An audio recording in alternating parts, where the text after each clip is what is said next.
What's up, guys? It's Cyberfelon, and I'm here with Alan. I'm gonna go ahead and just let him explain everything. Hi, I'm Alan. I got 33rd at Kissimmee Regionals recently, back in April, and I went 6-3 with Sub-Terra Control, and so here's what I played. I started off with 3 Guru, very necessary for the deck. He's your searcher, he can book a moon stuff, and on a quick effect if you control other Sub-Terras, he's very good. You need it for the deck at 3. 3 Fiendus, also very good. Omni Negate basically negates anything as long as you control a Sub-Terra face up. Also, in a pinch, you can use your effect to revive cards in the grave that are Sub-Terras. 2 Archer. I know most people play 1, but I like 2 better, just in case I draw one and have no other play. I can set it and float into something I need, and also her effect to shuffle stuff back if I control another Sub-Terra and the opponent's card's face down is just too good to pass up. And 1 Umostrix, because banishing stuff is always nice. Now for the hand traps I ran 2 Veiler, 2 Ash, and 2 Phantasme. Now, why is it 2-2 and 2 ratio? Because I found 3 to be brickier, but 2 to be perfectly fine, and I might bump up to 3 Veiler just because he can be used more than once per turn. He's not a hard once per turn. Well, Ash I feel is good at 2, and Phantasme is good at 2, but I can understand people running 3 Phantasme, and I more only own 2, so that's why I ran 2. Okay, still very helpful. Saved me in some matches, like against I remember it saved me against the Salamangreat matchup in one point. And that's it for the main deck. All right. Now for the extra deck. I mean, that's it for the... That's it for the monsters, you mean? I'm sorry, that's it for the monsters? Yeah, that's fine. Now for the spells, I ran 1 Sub-Terra Cave Clash. Very good card. 2 Terraforming. And the reason I ran 2 Terraforming is that I ran 3 in City, so I could have 5 copies of City. Yes. You need this card. You always want to have access to this card. You want to run draw power to get to it. Stuff like 3 Duality and 3 Extravagance. You want, like, these are phenomenal. Your extra deck is basically not even necessary for the deck. It's a free resource, so this is great with this deck. Yes. Duality, although the special summon restriction may hurt at sometimes when trying to special stuff like Umostrix, it comes up nowhere near enough to matter. This is great. And it helps you dig for your cities, along with Phantasme as well. And that's it for the spells. Lastly, for the traps, what I ran was 3 Final Battle. This card is your jack of all trades. It helps beat over monsters, gets you searches off Guru, protects, and makes your stuff unnegatable, which is great. Lets you play through a lot of hard stuff. It lets you play against some floodgates. Very necessary card. 1 Judgment. My main deck was kind of tight, so I only ran 1 Judgment, all the souls. But it was very helpful. Like, it helped me stop a lot of hard cards that would have killed me, and very good card. Now, I also ran 3 that can be only 1 because it's auto-win against deck like Salamangreats, and they're a pretty okay matchup, but I always like to have a guaranteed win against certain decks. I also ran 3 Summon Limit because it hurts decks like Thunder and Strikers if you open it going first. Yep. Very good card, and 3 Lost Win. Now I ran Lost Win over Impermanence because I didn't own Impermanence, and this is a great budget replacement for Impermanence, and it can also set itself when your opponent summons an extra deck monster, which is great. And it can only target stuff with extra deck, so that's bad in matchups like Necross, but luckily I didn't play against Necross, so that was good. And that's it for the main deck. Awesome.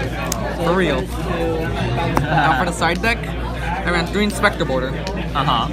This was great against certain matchups, like in the mirror match, which I still lost to a misplay, but this is great. It shuts down all their stuff, it's just some hand traps. Very good card, can auto-win certain matchups, like Sekka's Thunder.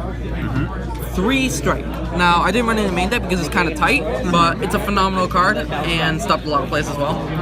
I would consider switching it off for Summon Limit in the mains because it can just shut down opponents outright rather than like giving them chances to continue to set up an okay board.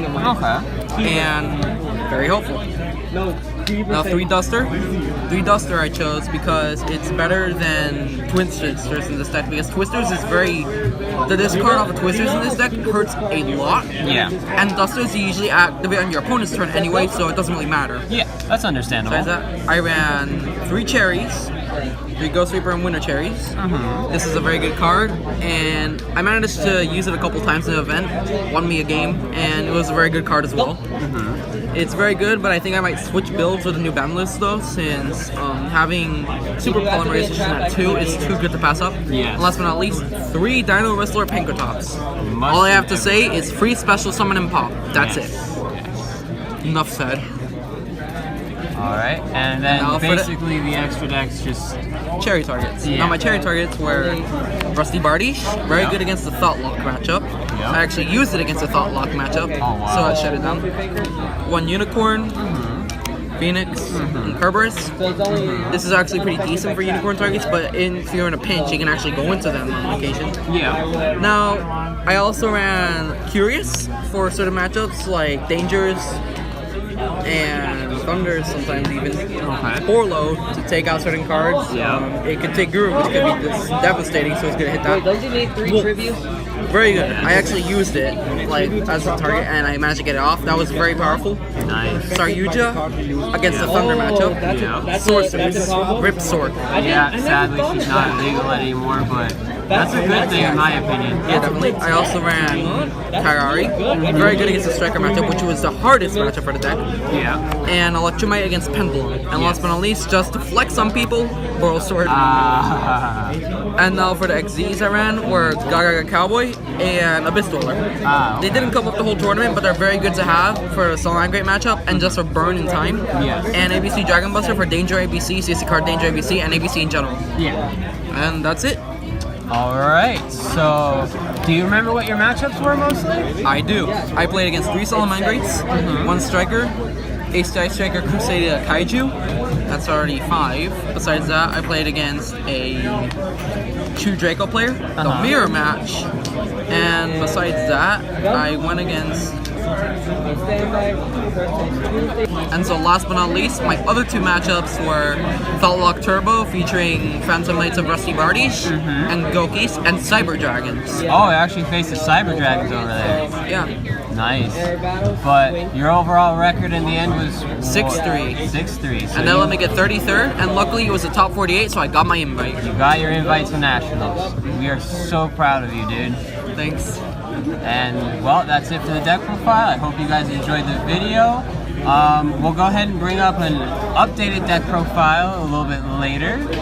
And remember to like, comment, and subscribe. Later, guys.